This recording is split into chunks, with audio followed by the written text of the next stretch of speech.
ഇപ്പോൾ പക്ഷേ ഈ ശബരിമല വിഷയവുമായി യുവതീ പ്രവേശന വിഷയവുമായി ബന്ധപ്പെട്ടപ്പോൾ അത്തരം അഭിപ്രായങ്ങൾ പറഞ്ഞിട്ടുണ്ട്. വ്യക്തിപരമായ അഭിപ്രായങ്ങൾ അപ്പുറത്ത് നിൽക്കുമ്പോഴും രാഷ്ട്രീയമായ ഏകാഭിപ്രായം പറഞ്ഞിട്ടുണ്ട് എന്നാണ് പറയുന്നത്. നേരത്തെ അതിന് ഘടകവിരുദ്ധമായ ഒരു അഭിപ്രായമാണ് പറഞ്ഞത്. ഇതേ പ്രശ്നമാണ് BJP-ക്കുള്ളിലുമുള്ളത്. വ്യത്യസ്തങ്ങളായ അഭിപ്രായങ്ങളാണ് ഈ വിഷയത്തിലുള്ളത്. അത് പ്രത്യേകിച്ച് തന്ത്രിസ്ഥാനം ഒഴിയണം എന്നതടക്കമുള്ള കാര്യങ്ങൾ. ആ വാക്കെന്താണ്? ആചാരാനുഷ്ഠാന ശുദ്ധി വേണം എന്നുള്ളതാണ് പറയുന്നത്.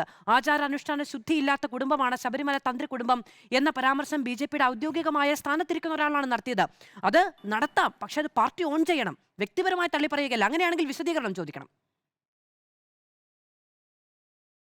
അല്ല, ഇത് കുടുംബത്തിൻ്റെ ഞാൻ പറയുന്നില്ല. പക്ഷേ വ്യക്തികളെ സംബന്ധിച്ച് ഇത്തരം വിവാദങ്ങളിൽ, അതുപോലെയുള്ള ഒരു നിയമപരമായ വിഷയത്തിൽ ഇതുപോലെ വിവാദപരമായിട്ടുള്ള, അത് വിശേഷിച്ച് നമുക്ക് ഒരു കൊള്ളയുമായി ബന്ധപ്പെട്ടുള്ള വിഷയങ്ങളുമായി ബന്ധപ്പെട്ടൊരു വ്യക്തിയെ ആണ് നമ്മളവിടെ പറയുന്നത്. അതിൽ കുടുംബത്തെ ഞാനത് പറയുന്നത് ശരിയല്ല. ഇതുപോലെ പ്രതിസന്ധിയിലാക്കിയ ഒരു